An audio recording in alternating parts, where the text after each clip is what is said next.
And as Nigeria works towards creating more green jobs to reduce net zero emissions, the country is also working for a just and gender-inclusive approach in the process.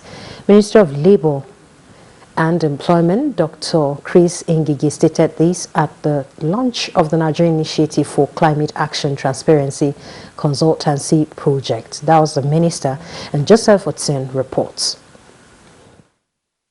Nigeria has expressed commitment to 20% emission reduction by 2030 unconditionally.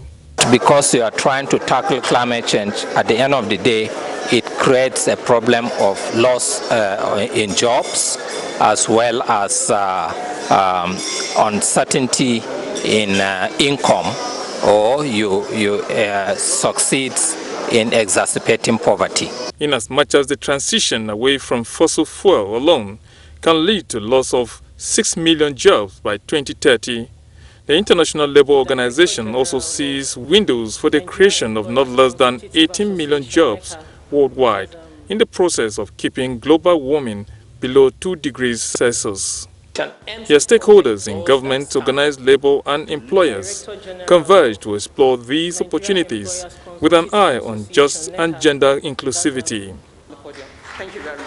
The Ministry of Labour and Employment is spearheading the interface, and the minister is represented by the Permanent Secretary.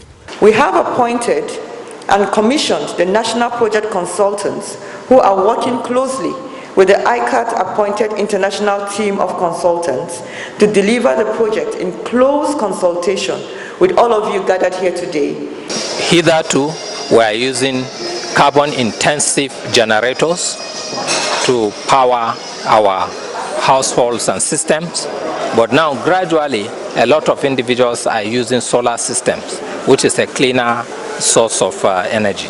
So, what sort of jobs can we create in that kind of sector? To ensure that manufacturers are not further burdened because they are already operating in a very harsh and troublesome environment. The engagement